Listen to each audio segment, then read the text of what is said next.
Strawberry jello cheese cake এত সহজ, অসাধারণ খেতে, দারুণ একটা চিজ কেক আপনাদেরকে শেখানোর আগে চলুন আমরা একবার দেখে আসি এটা রান্না করতে কি কি উপকরণ লাগে।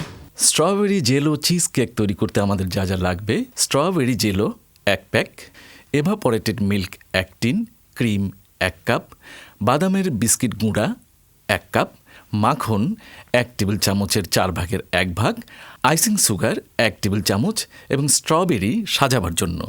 বাজার থেকে যে কোনো ধরনের পিনাট বিস্কিট, অর্থাৎ বিস্কিটের উপরে বেকড বিস্কিটের উপরে যে ছোটো ছোটো চিনে বাদাম দেওয়া থাকে সেই ধরনের রেডিমেড যে কোনো বিস্কিট আপনি এনে গুঁড়ো করে নিতে পারেন এই চিজ কেকের বেসটা তৈরি করার জন্য।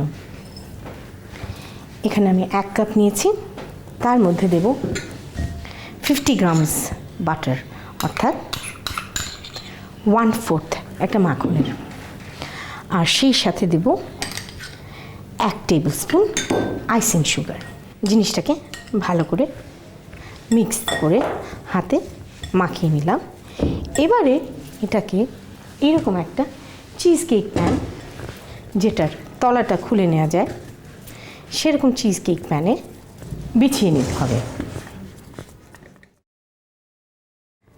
ফ্ল্যাট লেয়ার তৈরি হয়ে গেল। এখন আমি এটাকে 180 ডিগ্রিতে 20 মিনিটের জন্য ওভেনে বেক করতে দেব।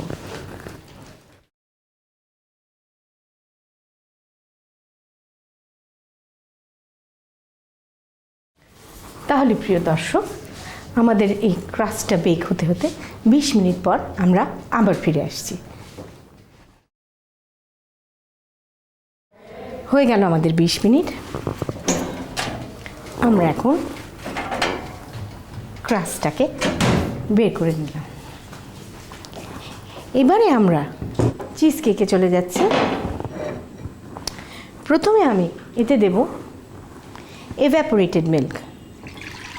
টিনের মধ্যে এভাপোরেটেড মিল্ক পাওয়া যায় এবং এই দুধটাকে আমার বলক আনতে হবে। সেই সাথে আমি নিয়েছি জেলি ক্রিস্টাল বা জেলো।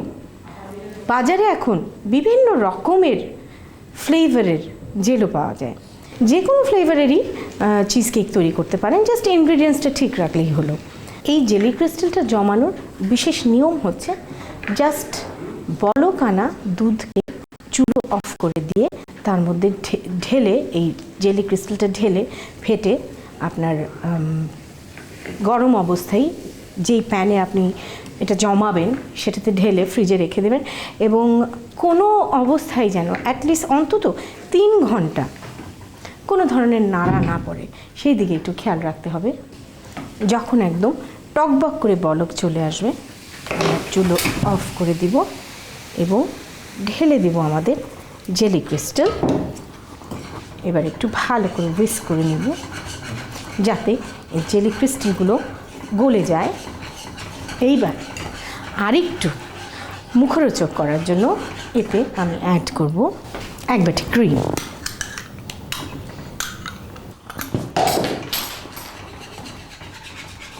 ভালো করে ফেটে হুইস্ক করে ক্রিমটাকে মিশিয়ে নেবেন। কোনো মেজার করতে হলো না, কিছু করতে হলো না, জাস্ট এটার উপরে এখন ঢেলে দেব।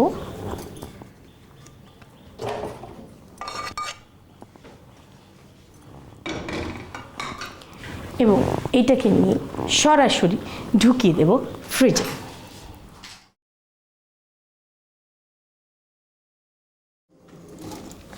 আমরা আরও 4 ঘন্টা এটাকে ফ্রিজে রেখে দিব এবং 4 ঘন্টা পর আমরা আবার ফিরে আসছি। চলুন তাহলে আমরা দেখি আমাদের চিজ কেক কী বলে।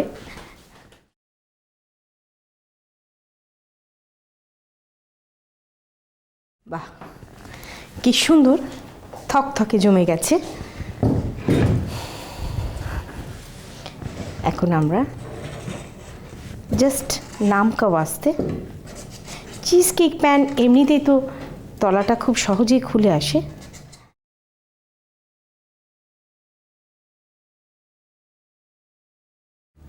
জাস্ট সাবধানে এই তলাটা ছাড়িয়ে নিয়ে ফ্লিপ করে প্লেটে ঢেলে দিলাম। এবার একটু অতিরঞ্জনের পালা।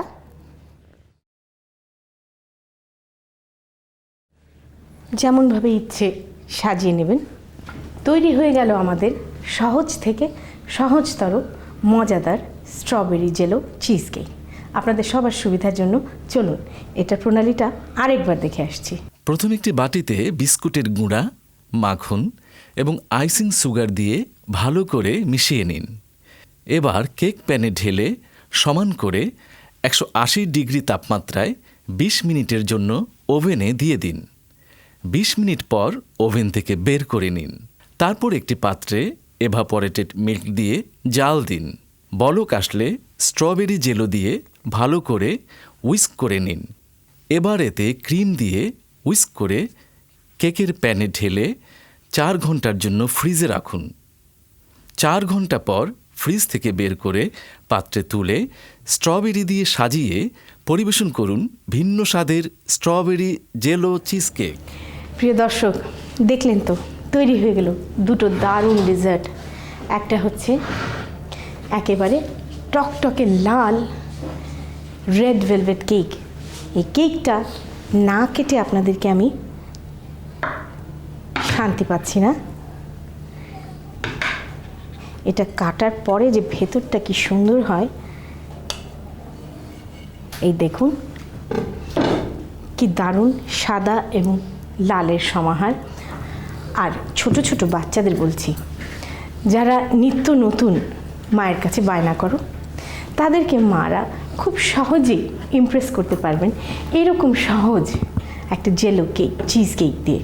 আশা করি আপনারা সবাই এগুলো রান্না করবেন এবং আমার কথা মনে করবেন।